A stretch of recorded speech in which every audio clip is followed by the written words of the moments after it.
18ویں بات، دوسروں کی غلطیوں کو معاف کرتے ہیں اور بغض و کینے سے اپنے آپ کو دور رکھتے ہیں۔ 19ویں بات، اللہ سے دعائیں مانگتے ہیں اور اپنے گناہوں کی معافی طلب کرتے ہیں۔ 20ویں بات، اللہ کی دی ہوئی چیز پر قناعت کرتے ہیں اور زیادہ حرص نہیں کرتے۔ 21ویں بات، مومن خوش اخلاق ہوا کرتے ہیں اور لوگوں کے ساتھ نرمی اور محبت سے کام لیا کرتے ہیں۔ اور 22ویں بات، مومن دوسروں کے حقوق ادا کرتے ہیں اور کسی کی حق تلفی نہیں کیا کرتے۔ آغاز کرتے ساتھ ناظرین، جو شخصیات موجود ہیں وہ یقیناً کسی تعارف کے محتاج نہیں۔ پہلی شخصیت ممتاز عالم دین جناب مفتی سید صابر حسین صاحب تشریف فرمائے، دوسری شخصیت ممتاز عالم دین جناب مفتی خلیل احمد یوسفی صاحب تشریف فرمائے۔ دونوں احباب کو السلام علیکم اور خوش آمدید۔ آپ سے آغاز کرتے ہیں مفتی صاحب، سب سے پہلے سورہ بقرہ کی آیت نمبر 165 جس میں غیر ایمان والوں اور ایمان والوں دونوں کا ذکر ہوا اور پھر جو ظالم ہیں ان کو سخت عذاب کی جو وعید سنائی گئی، آغاز فرمائیے۔ بہت شکریہ جنید بھائی، آپ نے شروع میں ہی اہل ایمان کی وہ ساری علامتیں کم و بیش جو قرآن مجید میں بیان کی گئی ہیں مختلف انداز میں، اس کو ایک سمری کی صورت میں پیش کر دیا۔ سبحان اللہ۔ اب اس کچھ تفصیلات پہ ہم جائیں گے انشاءاللہ۔ ابھی آپ نے فرمایا کہ جو سورہ البقرہ کی آیت نمبر 165 ہے اس کے حوالے سے گفتگو کی جائے، تو میں اس حوالے سے عرض کروں گا کہ چونکہ مومن کی بات ہو رہی ہے تو ہم قرآن مجید فرقان حمید سے مومن کی تعریف کو بھی دیکھ لیتے ہیں۔ ٹھیک۔ قرآن مجید میں سورۃ الحجرات ہے جو بڑی معروف سورہ مبارکہ ہے، جس کے ابتدائی رکوع میں اللہ نے اپنے پیارے حبیب صلی اللہ تعالیٰ علیہ وسلم کے آداب سکھائے ہیں، اور اس کے دوسرے رکوع کے آخری حصے کے اندر اللہ رب العزت نے ان چند لوگوں کے حوالے سے ارشاد فرمایا کہ جو نبی کریم علیہ السلام کے بارگاہ میں آ کر عرض کرتے ہیں کہ ہم مومن ہو گئے، ہم مسلمان ہو گئے۔ ان کے ذہن میں یہ بات تھی کہ ہماری ایمان لانے سے پہلے مسلمانوں کی افرادی قوت اتنی زیادہ نہیں تھی، چونکہ ہم مومن ہوئے تو اب مسلمانوں کو شان و شوکت مل گئی، اسلام کو شان و شوکت مل گئی۔ وہ ان کے ذہن میں ایک خیال آیا، تو اللہ جل شانہ نے ان کی اس غلط فہمی کو دور فرمایا اور فرمایا کہ قالت الاعراب آمنا قل لم تؤمنوا ولکن قولوا اسلمنا، کہ یہ دیہاتی لوگ آپ سے آ کر کہتے ہیں کہ ہم مومن ہو گئے، ان سے کہیے کہ ابھی تم مومن نہیں ہوئے ہو، ابھی تو تم صرف مسلمان ہوئے۔ جیسا کہ ابھی آپ نے ذکر کیا کہ ہم شناختی کارڈ میں دیکھتے ہیں، مذہب کے خانے میں ہم لکھتے ہیں مسلم، ہم مومن نہیں لکھتے۔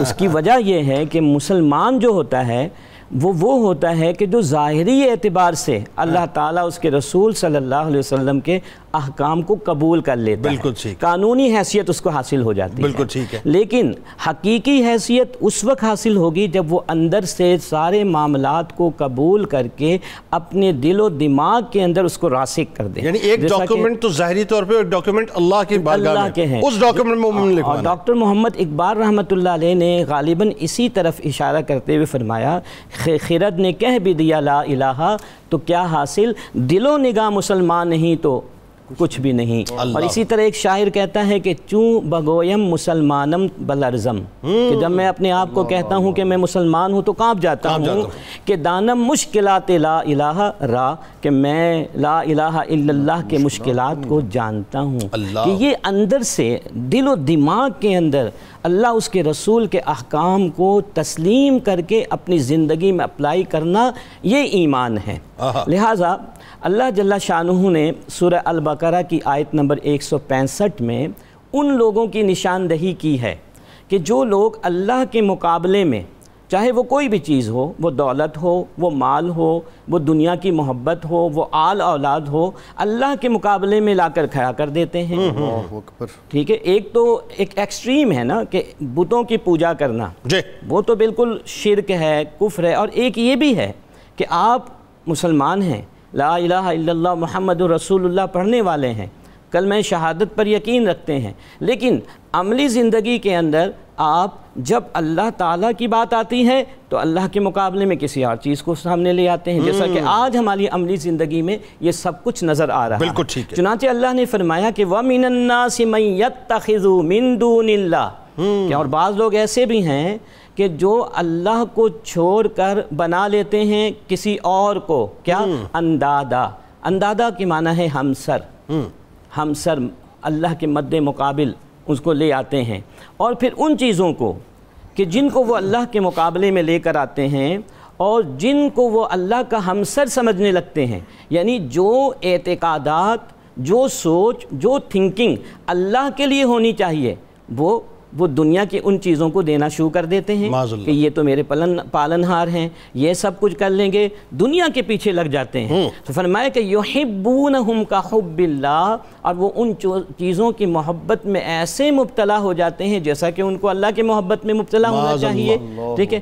پھر اللہ نے اہل ایمان کی بہت بڑی علامت اور نشانی کو بیان کیا، فرمایا کہ والذین آمنوا اشد حبا للہ، اور وہ لوگ جو ایمان والے ہیں وہ اپنے رب سے، اللہ سے شدید ترین محبت کرتے ہیں۔ اشد جو ہے نا یہ سپرلیٹو ڈگری ہے، یعنی شدید ترین محبت کرتے ہیں۔ اللہ تعالیٰ سے محبت کا اظہار یا اللہ کی محبت کا مظہر کیا ہے کہ ہر وہ چیز جس سے اللہ محبت کرتا ہے، ہر وہ ہستی جن سے اللہ محبت کرتا ہے، آپ بھی ان سے محبت کرنے لگیں اور نبی کریم صلی اللہ علیہ وسلم کی اس حدیث کے مصداق بن جائیں کہ جس میں آپ علیہ السلام نے فرمایا کہ اللہ کے نزدیک محبوب ترین اور افضل ترین عمل یہ ہے کہ الحب للہ والبغض للہ، اللہ ہی کے لیے آپ کسی سے محبت کریں اور اللہ ہی کی رضا کے لیے کسی سے آپ عداوت رکھیں، اس سے دور ہو جائیں۔ اور پھر رب کائنات نے فرمایا، جیسا کہ آپ نے بھی ابھی ترجمہ میں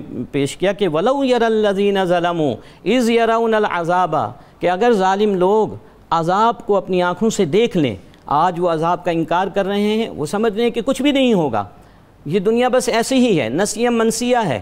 جیسا کہ آج ہمارے وہ لوگ جو یہ سمجھتے ہیں کہ بس الہادیت کا شکار ہو کر کہ یہ دنیا ہمیشہ سے ہے، ہمیشہ رہے گی، اس کا کوئی اختتام نہیں ہے، تو کہہ رہے ہیں وہ عذاب کو اگر دیکھ لیں تو وہ جان جائیں گے، اور اس حقیقت کو ان کو تسلیم کرنا پڑے گا کہ ان القوت للہ، کہ بے شک ساری قوتیں، ساری طاقتیں وہ اللہ ہی کے لیے ہے، وَأَنَّ الْقُوَّةَ لِلَّهِ جَمِيعًا وَأَنَّ اللَّهَ شَدِيدُ الْعِقَابِ، اور بے شک اللہ تعالیٰ شدید ترین عذاب دینے والا ہے۔ بالکل، بہت خوبصورت آپ نے تمہید باندھی۔ اب میں چاہتا ہوں ذرا اس ریلیونسی میں چند آیات کو ہم لیتے ہیں قرآن پاک کی، اور ابتدا میں سورۃ الانفال آیت نمبر 2 تا 4 جس میں ایمان والوں کی جو بنیادی نشانیاں ہیں اس کا ذکر ہوا ہے۔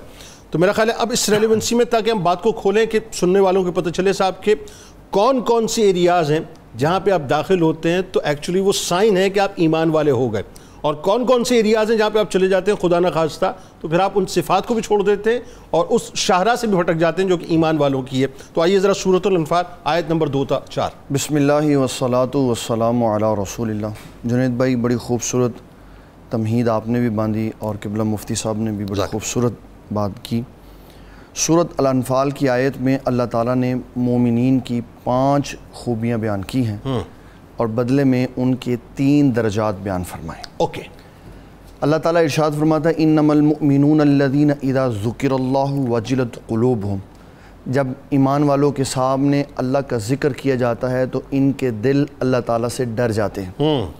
اس ڈر کے 2 طبقے ہیں، یہاں تو ڈر ہے اللہ تعالیٰ کے عذاب سے، ٹھیک ہے، اور یہ ایمان والوں کے عام طبقے کا معاملہ ہے، بالکل ٹھیک ہے۔ اور اگر ڈر ہے اللہ تعالیٰ کی عظمت و جلالت اور اس کی بے نیازی سے تو یہ خواص کا طریقہ کار ہے، انبیاء اور اولیاء اللہ اس کے اندر شامل۔ بالکل ٹھیک ہے۔ دوسرے نمبر پر فرمایا وَإِذَا تُلِيَتْ عَلَيْهِمْ آيَاتُهُ زَادَتْهُمْ ایمانا، کہ جب ان کے سامنے اللہ تعالیٰ کی آیتوں کو تلاوت کیا جاتا ہے تو ان کا ایمان بڑھتا ہے، جوش مارتا ہے۔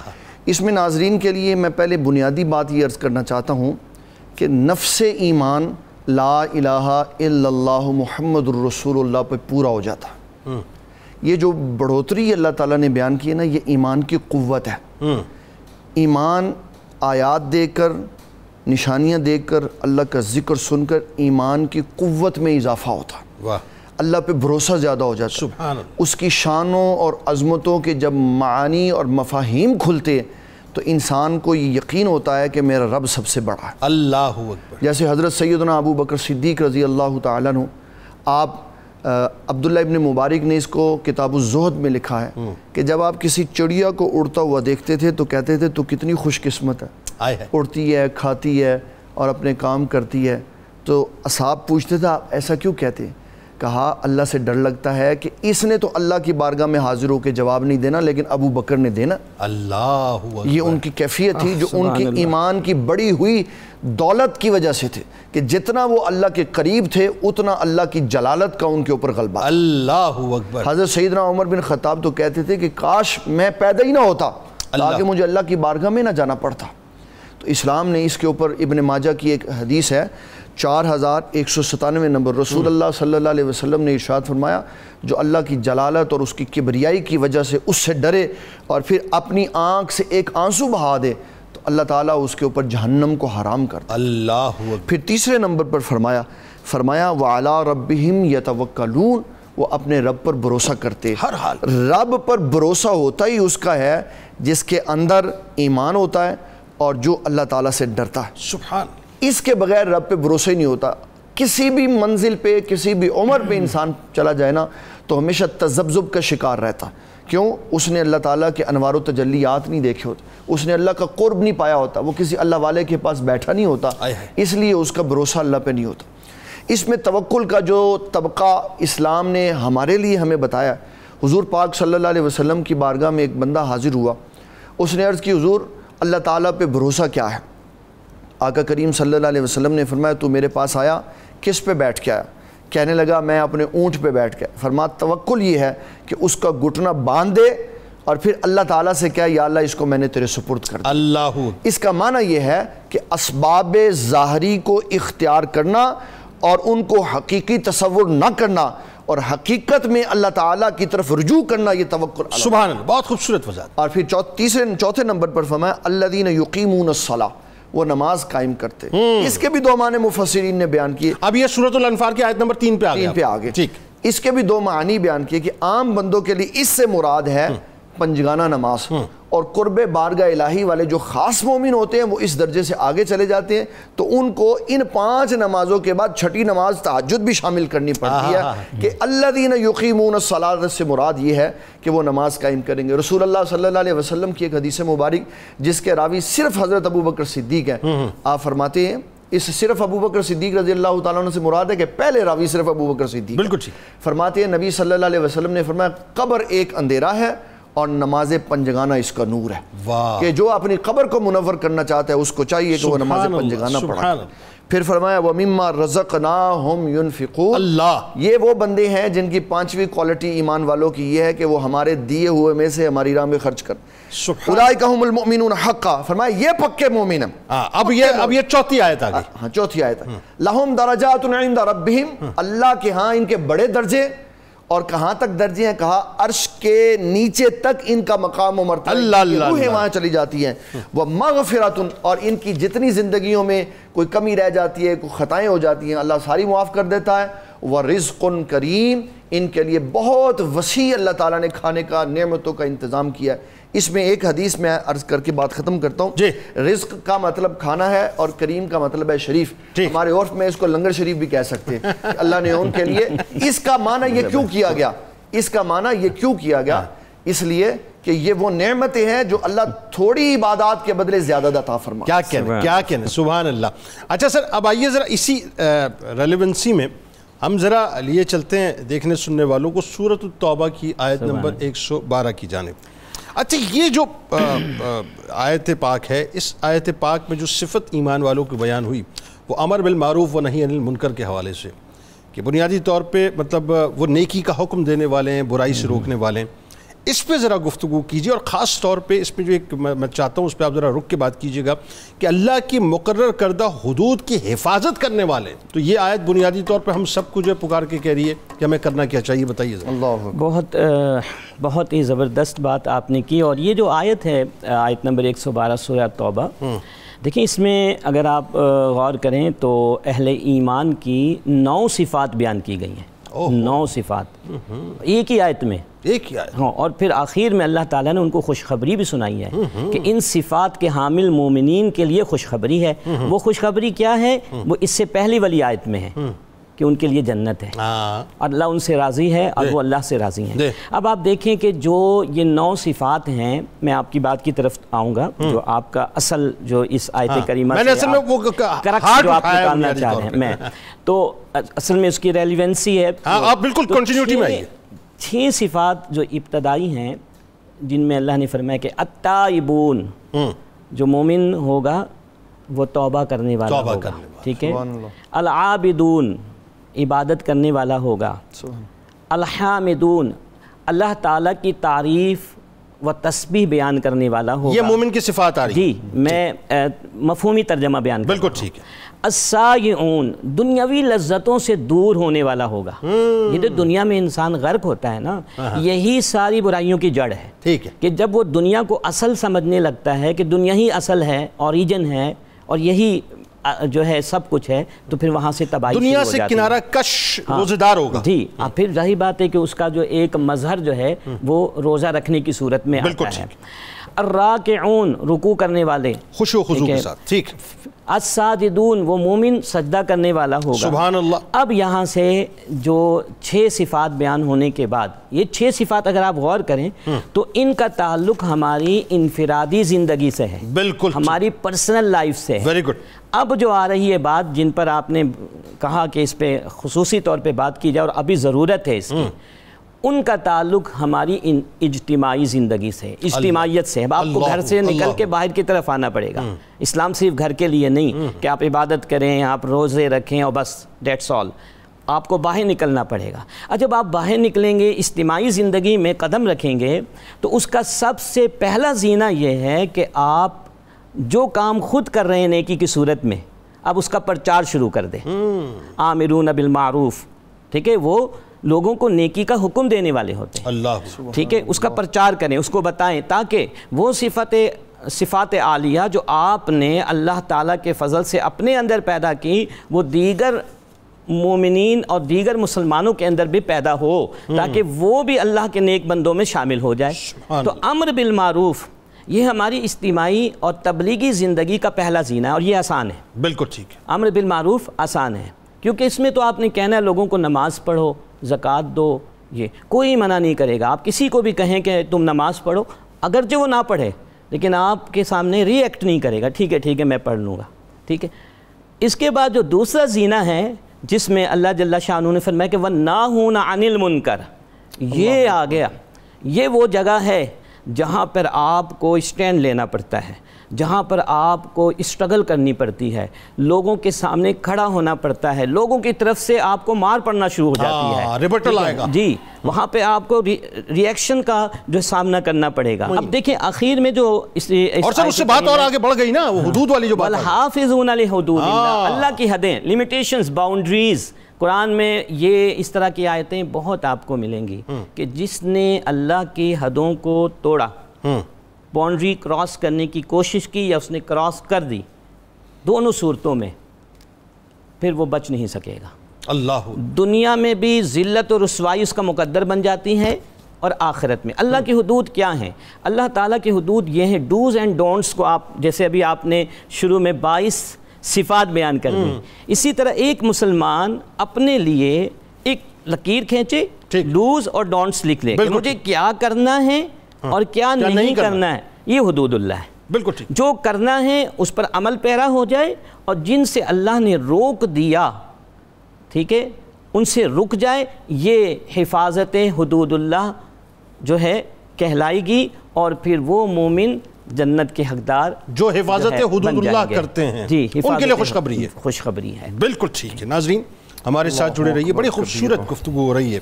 ایکچولی اگر میں اس کو ایک ون لائنر آپ کو دوں تو جو ایمان والے ہیں، بنیادی طور پہ ہم سوچتے ہیں نا صاحب ایمان والے کون ہیں، تو آج آپ کو ہم بتلا رہے ہیں قرآن پاک کی آیات کی روشنی میں کہ ایمان والے یہ ہوتے ہیں۔ یہ صفات اگر آپ کسی شخص میں دیکھیں تو سمجھ لیجئے کہ اللہ تبارک و تعالیٰ نے ایمان کے نور سے اس کو منور کر دیا ہے۔ لوٹ کے انشاءاللہ سورۃ النساء کی آیت نمبر 65 کا پس منظر آپ کو بتلائیں گے، جس میں ایمان والوں کی بنیادی نشانیوں کے ساتھ ایک خاص بات بتلائی کہ اپنے ہر فیصلے میں اس سرکار علیہ السلام کو حاکم بناتے ہیں۔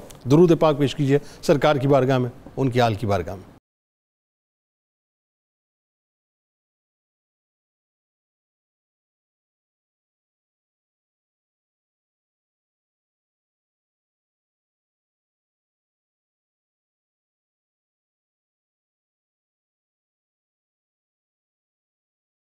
جناب ایک بار پھر میں آپ کو خوش آمدید کہتا ہوں. آج سورۃ البقرہ کی آیت نمبر 165 کے پس منظر پہ بات ہو رہی ہے ناظرین, اور اسی سے ظاہر انٹرلنک جتنی بھی آیات ہیں جو ہم میکسیمم جس پہ گفتگو کر سکیں گے کہ ایمان والوں کی نشانیاں کیا ہیں اس پہ بات ہو رہی ہے. آئیے اب ذرا سورۃ النساء آیت نمبر 65 اس کا پس منظر.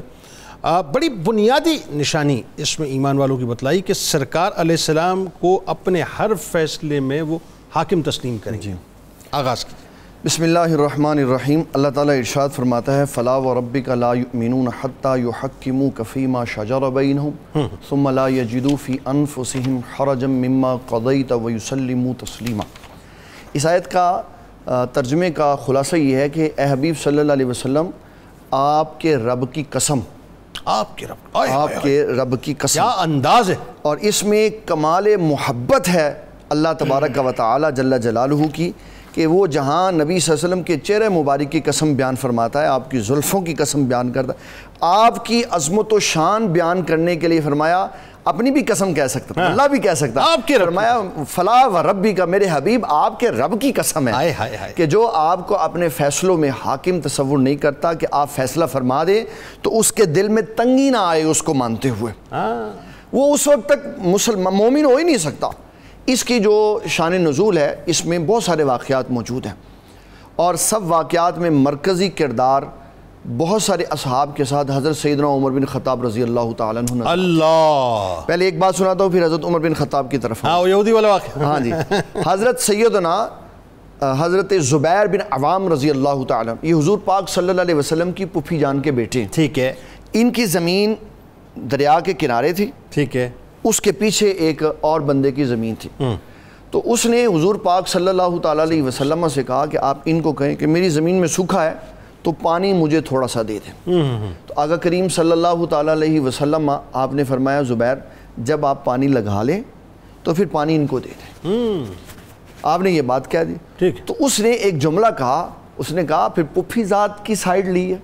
تو نبی صلی اللہ علیہ وسلم نے فوری طور پر حضرت زبیر بن عوام سے فرمایا ہم نے کیونکہ اس کو عطا کیا, اس پر شفقت کی, یہ شفقت کو سمجھ نہیں سکا, لہٰذا اب آپ اپنا پانی پورا لگا لیں پھر اس کو روک لیں, جب پانی خود اس کے فصل کی طرف جائے تو پھر پانی اس کو دینا. اللہ. پھر اس پہ اللہ تعالیٰ نے یہ آیت نازل فرمائی کہ کوئی مومن نہیں ہو سکتا جب تک دل سے فیصلوں کو تسلیم نہ. اللہ. اس میں ایک بات میں عام ناظرین کے لیے عرض کرنا چاہتا ہوں, یہاں بات ہے فیصلے کی.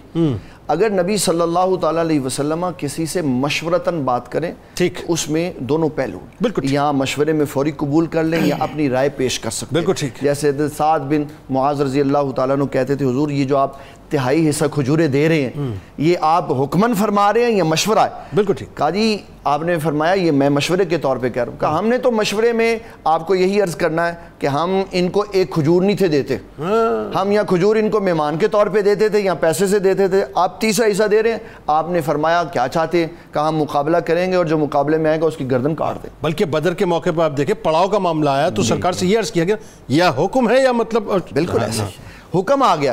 جب حکم آ گیا اس پہ بشر نامی منافق جس کو امام بغوی نے لکھا ہے کہ اس نے حضور صلی اللہ علیہ وسلم سے یہودی کے ساتھ کوئی معاملہ تھا تو اس کا فیصلہ کروایا. تو نبی صلی اللہ علیہ وسلم نے دونوں کی بات سن کر فیصلہ یہودی کے حق میں کر دیا. وہ سیدنا عمر بن خطاب رضی اللہ تعالیٰ عنہ کی بارگاہ میں حاضر ہوا, کہنے لگا جناب میں فیصلہ کروانا چاہتا ہوں. تو آپ نے رسماً جو چل رہا تھا رواج کہ بھئی فیصلے کے لیے تو حضور پاک صلی اللہ علیہ وسلم موجود ہے, پھر میرے پاس کس لیے آئے ہو؟ اس یہودی نے کہا فیصلہ حضور پاک صلی اللہ علیہ وسلم کے پاس گیا تھا, آپ نے میرے حق میں کر دیا. تو حضرت عمر بن خطاب نے اس سے کہا پھر تو میرے پاس کیا کرنے آیا؟ کہا جی میں اس فیصلے پہ مطمئن نہیں ہوں اس لیے میں چاہتا ہوں آپ فیصلہ کریں. تو حضرت سیدنا عمر بن خطاب رضی اللہ تعالیٰ عنہ آپ گئے اندر اور آپ نے تلوار پکڑ کے باہر لا کے اس کا سر کاٹ دیا اور فرمایا جو حضور کا فیصلہ نہیں مانتا عمر کا یہی فیصلہ ہے اس کا. اللہ. یعنی وہ شخص منافق تھا, منافق بشر نامی منافق تھا. اچھا تو یہودی کے حق میں فیصلہ کیا؟ فیصلہ یہودی کے حق میں ہوا. اس بشر نامی منافق نے نہیں مانا تو حضرت عمر بن خطاب نے اس کا سر کاٹ دیا. اب کیونکہ وہ اوپر سے کلمہ پڑھتا تھا تو اللہ تعالیٰ جل جلالہ نے ایک نظام بھی دینا تھا.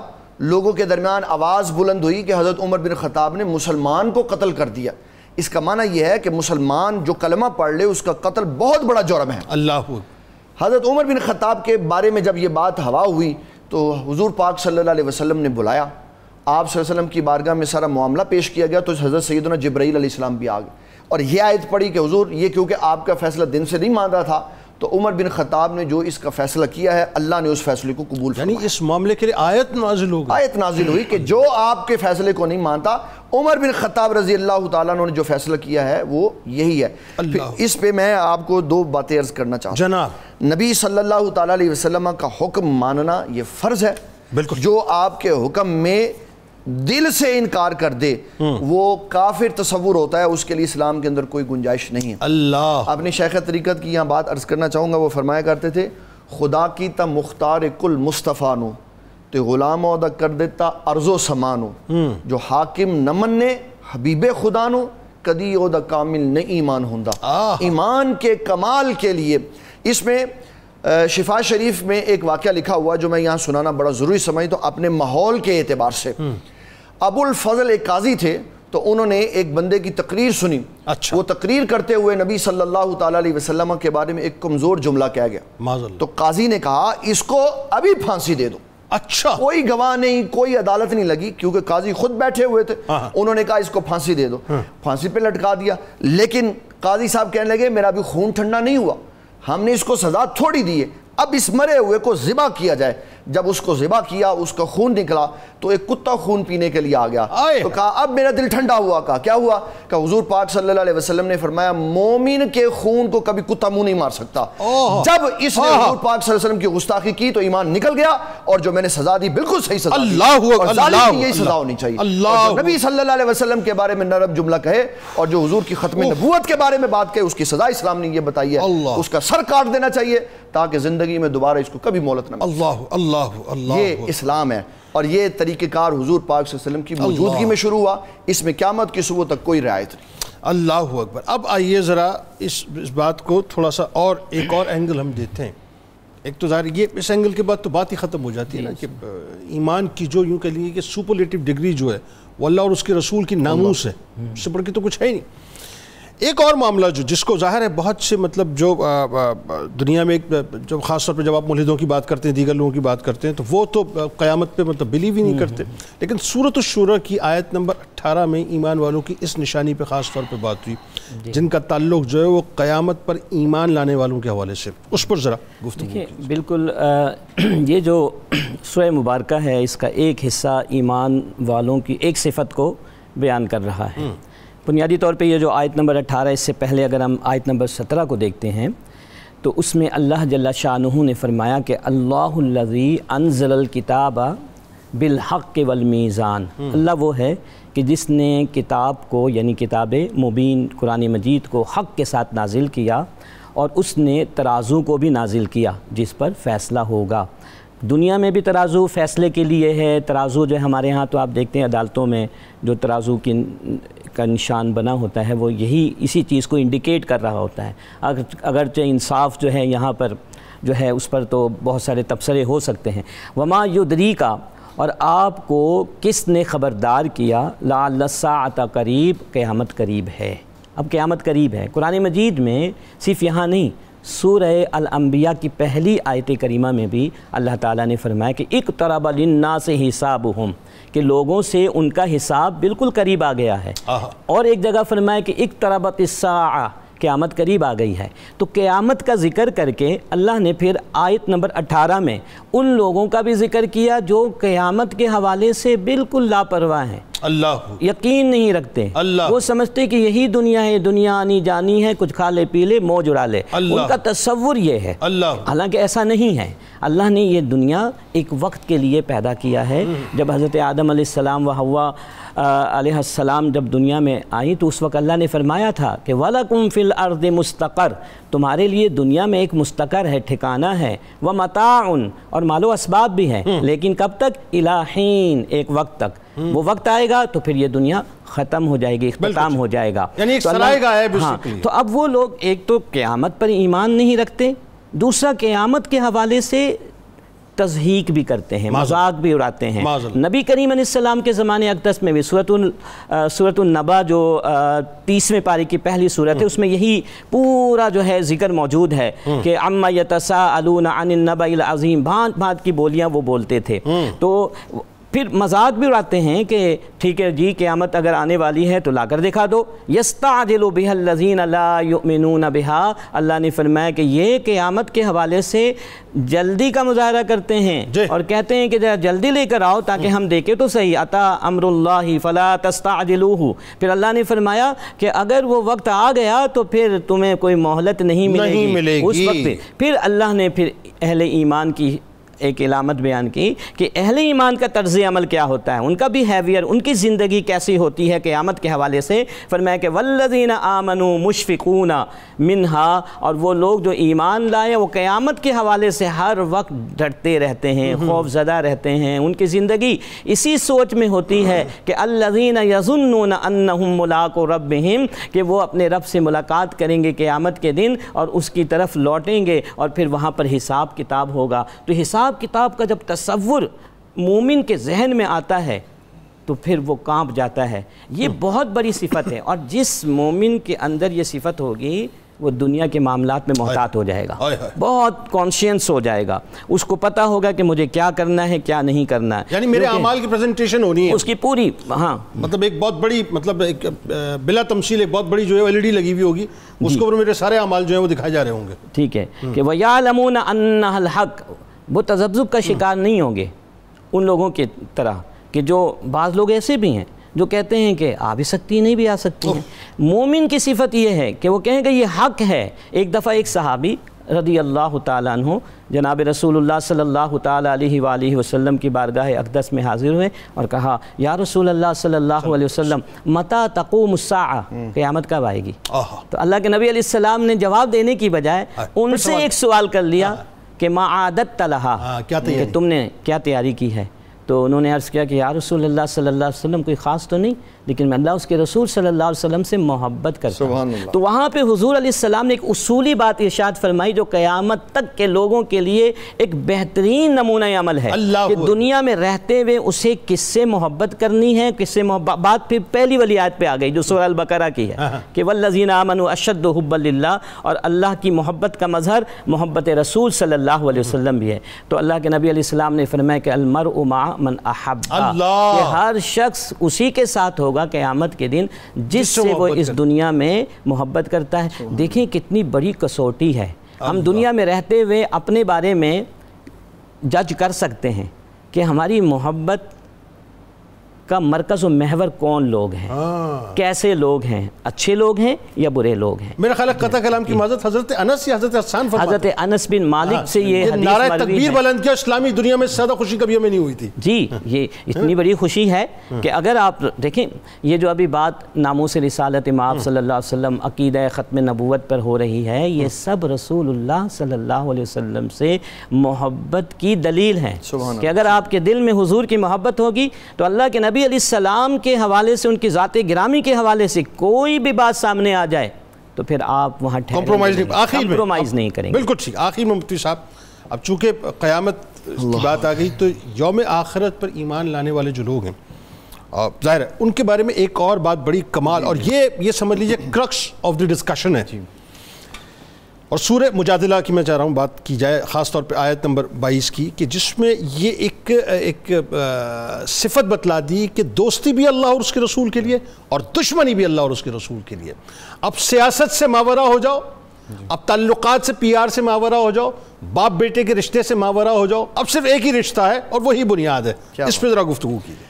اللہ تعالیٰ اس آیت مبارکہ میں ارشاد فرماتا ہے لا تجد قوم یؤمنون باللہ والیوم الآخر یوادون من حاد اللہ ورسولہ, کہ جس کا ایمان اللہ پہ ہے اور آخرت پہ ہے وہ ایسے بندے سے دوستی نہیں کرے گا جو اللہ اور اس کے رسول کی مخالفت کرتا ہے. اللہ اس میں جو انسان کے سب سے قریبی رشتے ہیں نا, اللہ نے ان کو ذکر کیا کہ اگر یہ بھی ایسا کریں تو تم ان سے بھی تعلق نہیں رکھ سکتے. آیت مبارکہ وہ کون سی ہیں؟ فرمایا وَلَوْ كَانَ آبَاؤُهُمْ, اگر وہ تمہارے آبا و اجداد ہوں, اس میں باپ, چچا, تایا, دادا سارے شامل ہیں. وَأَبْنَاءُهُمْ, اور تمہارے بیٹے, پوتے, بھائی کے بیٹے, بہن کے بیٹے, سب اس کے اندر شامل. وَإِخْوَانَهُمْ, اور تمہارے بھائی, اور وَعَشِيرَتَهُمْ, اور تمہارا کنبہ, قریبی رشتہ دار. یہی وہ سب سے زیادہ اہم ترین رشتے ہیں جو انسان کو, جس کے بارے میں اللہ نے فرمایا انما اموالکم و اولادکم فتنہ، یہ تمہارے لیے آزمائش ہے۔ وہ آزمائش کیا ہے کہ کیا تمہیں دین پہ چلنے دیں گے یا دین سے ہٹا دیں گے۔ اس پہ اللہ تعالیٰ جل جلالہ فرما رہا ہے کہ اگر یہ اللہ اور اس کے رسول کے مخالف ہو جائیں اور تم اللہ پہ ایمان رکھتے ہو، آخرت پہ ایمان رکھتے ہو، تو پھر تمہاری محبتیں ان کے ساتھ نہیں ہونی چاہیے۔ اس پہ امام احمد رضا فاضل بریلوی نے جو تمہید ایمان میں جملہ لکھا نا، وہ آج کے لوگوں کے لیے مشعل راہ، فرمایا ان کو ایسے نکال دو جیسے مکھن سے باہر بال نکال دو، اللہ، کہ مکھن کو کچھ نہیں، دل کو بھی کوئی تکلیف نہیں ہونی چاہیے۔ اس کی مثال سمجھنے کے لیے یہ سمجھیں، حضرت سیدنا ابو عبیدہ بن جراح نے بدر کے مقام پر اپنے باپ کا سر کاٹ دیا اور رسول اللہ صلی اللہ علیہ وسلم کو بتایا کہ اے اللہ کے حبیب صلی اللہ علیہ وسلم، کیونکہ یہ آپ کے اور ہمارے اسلام کے مقابلے میں کھڑا تھا، اس لیے قرآن یہ کہتا ہے جو مقابلے میں آپ کے کھڑا ہوگا اس کا سر ہی کاٹا جائے گا۔ حضرت عمر فاروق نے اپنے ماموں کیا نام تھا؟ ہشام نام تھا، کیا نام تھا؟ حضرت سیدنا ابو بکر صدیق نے حضرت عبد الرحمن سے کہا، کیا بات، اس نے کہا عبد الرحمن نے، جب وہ مسلمان نہیں تھا، کہ آپ 2 3 4 دفعہ میری تلوار کے نیچے آئے تو میں نے باپ سمجھتے ہوئے چھوڑ دیا۔ آپ نے فرمایا اگر تو میری تلوار کے نیچے ہوتا تو حضور پاک کا دشمن سمجھتے تیرا سر کاٹ دیتا۔ اس کے بعد وہ ایمان لائے تھے، پھر بعد میں ایمان لائے۔ ٹھیک ہے، تو اللہ تعالیٰ جل جلالہ نے پھر ان کے آگے جو ان کو انعام دیا وہ کیا ہے؟ فرمایا اولئک کتب فی قلوبہم الایمان، اللہ تعالیٰ ان کے دلوں پہ ایمان نقش کر دیتا۔ اللہ، دلوں پہ ایمان کے نقش ہونے کی ایک بہت بڑی کیفیت ہے۔ جو بندے زبان سے کلمہ پڑھتے ہیں نا، خدشہ ہے کہ جب عقل ختم ہو تو بھول جائیں، لیکن جن کے دلوں پہ ایمان نقش ہے نا، عقل ختم ہو جائیں، جو مرضی ہو جائے، ان کا دل ہر وقت اللہ کے ذکر میں مصروف رہتا ہے۔ یہ ان کے ایمان کا ثبوت ہے۔ جب نزاع کا عالم آئے گا تو جن کے دلوں پہ ایمان نقش ہے ان کو اللہ تعالیٰ کی یاد سے کوئی غافل نہیں کر سکے گا۔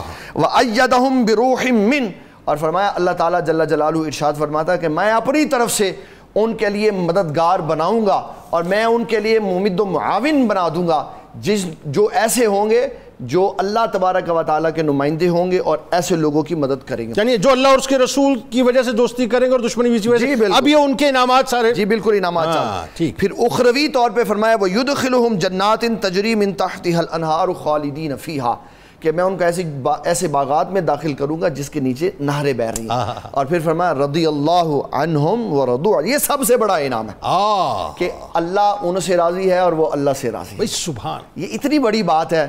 میں یہ کہوں میں اللہ تجھ سے بڑی محبت کرتا ہوں، اس کی کوئی ویلیو نہیں ہے۔ اللہ فرمائے بندے میں تجھ سے محبت کرتا ہوں، اس کی ویلیو کیا؟ یہ اللہ کہہ رہا ہے میں ان سے راضی ہوں اور وہ مجھ سے راضی ہوں۔ اور اگلی بات بھی بڑی کمال ہے، فرمایا اولئک حزب اللہ، یہ اللہ کی جماعت، یہ اللہ کی جماعت ہے جو اللہ اور اس کے رسول کے معاملے میں کسی کا چہرہ نہیں دیکھتے، نہ باپ نہ بھائی نہ بیٹا نہ کنبا دیکھتے ہیں، وہ اللہ اور اس کے رسول کو دیکھتے ہیں۔ اور پھر اگلے جملے نے تو بات ہی ختم کر دی، بات ختم ہو گئی۔ اللہ خبردار سن لو، اگر ادھر ادھر توجہ ہے تو واپس آ جاؤ۔ اللہ ان حزب اللہ هم المفلحون، کہ اللہ ہی کی جماعت کامیاب لوگوں کی کامیاب ہوگی، اور یہ ایسے کامیاب ہے کہ جب یہ کامیاب اندر داخل ہوں گے نا حشر کے میدان میں تو ان کو سلامی پیش کی جائے گی۔ یعنی کرکس آف دی سٹوری یہ ہے کہ اگر میں مطلب اس بات کی طرف میں دوبارہ آپ کو لیا چلتا ہوں کہ جہاں سے ہم نے ابتدا کی تھی کہ دوستی بھی اللہ اور اس کے رسول کے لیے اور دشمنی بھی اللہ اور اس کے رسول للہ والبغض، ہے نا؟ تو اگر آپ یہ کریں گے تو پھر آپ کو اللہ تبارک و تعالیٰ ان انعامات سے جو ہے نوازے گا۔ لیکن اگر اس کے پیرلل ایک اپروچ ہو کہ میں اپنی سیاست کی وجہ سے، میں اپنی کرسی بچانے کی وجہ سے، میں اپنی پی آر بچانے کی وجہ سے، میں اپنے تعلقات بچانے کی وجہ سے، میں اپنے رشتے بچانے کی وجہ یا کسی پریشر کی وجہ سے اللہ اور اس کے رسول صلی اللہ علیہ وآلہ وسلم کی وجہ سے جو ہے دشمنی نہیں کر رہا مصلحتاً، کہ جی میرے تعلق خراب نہ ہو جائے، میری ریپوٹیشن خراب نہ ہو جائے، اس کے لیے پھر کیا ہے؟ اس کے لیے یہ آیت ہے، اللہ تعالیٰ ارشاد فرماتا ہے سورۃ الابراہیم کی آیت نمبر 3 میں، الذین یستحبون الحیاۃ الدنیا علی الآخرہ، جنہوں نے دنیا کی زندگی کو پسند کیا آخرت کے بدلے میں، وَيَصُدُّونَ عَنْ سَبِيلِ اللَّهِ، اور وہ اللہ تعالیٰ کی راہ سے روکتے ہیں، وَيَبْغُونَهَا عِوَجًا، اور ٹیڑھا پن تلاش کرتے ہیں، أُولَئِكَ فِي ضَلَالٍ بَعِيدٍ، فرمایا یہ دور کی گمراہی میں پڑے ہوئے لوگ تباہ ہیں، ان کے لیے کوئی شے آخرت میں بھی موجود نہیں اور ان کے لیے کوئی نعمت نہیں ہے، ان کے لیے عذاب غلیظ ہے کہ جب اللہ تعالیٰ ان کو عذاب غلیظ دے گا۔ اور اس کی مثال بیان کی، فرمایا يَتَجَرَّعُهُ، گونٹ گونٹ کر کے ان کو پانی پلایا جائے گا، وہ کھولتا ہوا، وَلَا يَكَادُ يُسِيغُهُ وَيَأْتِيهِ الْمَوْتُ مِنْ كُلِّ مَكَانٍ وَمَا هُوَ بِمَيِّتٍ، ہر قدم پہ ان کو موت آئے گی لیکن یہ مریں گے نہیں۔ یہ عذاب دینے کے بعد اللہ نے فرمایا یہ ابھی ہلکا عذاب ہے، اس سے گاڑا عذاب، اس سے سخت عذاب اس کے بعد آنے والا۔ بالکل ٹھیک، بہت شکریہ آپ دونوں آپ کا آپ تشریف لائے، بہت خوبصورت گفتگو۔ اس تیقن کے ساتھ کہ اللہ تعالیٰ اس ذکر کو اپنی بارگاہ میں قبول فرمائے اور ذکر کرنے والوں اور سننے والوں کو کل بروز محشر اس کا خاص اجر عطا فرمائے۔ کتاب الشفا عبادت میں خشوع و خضوع پیدا کرنے کا عمل آپ کو بتلاتے ہیں کہ جس شخص کو اپنی عبادت میں خشوع و خضوع میسر نہ ہو وہ کثرت کے ساتھ کلمہ طیبہ اور استغفر اللہ کا ورد کرے، انشاءاللہ اسے عبادت میں خشوع و خضوع ضرور نصیب ہوگا۔ حضرت علی کرم اللہ وجہہ الکریم کا قول مبارک ہے کہ جب بھی کسی کو صدقہ دو، بڑا کمال قول مبارک کے توجہ سے سن لیجئے، فرماتے ہیں کہ جب بھی کسی کو صدقہ دو تو انتہائی عاجزی کے ساتھ پیش کرو، کیونکہ نیک اعمال میں جس قدر عاجزی اور خلوص زیادہ ہوگا وہ کام اللہ کی بارگاہ میں اسی قدر زیادہ مقبول ہوگا۔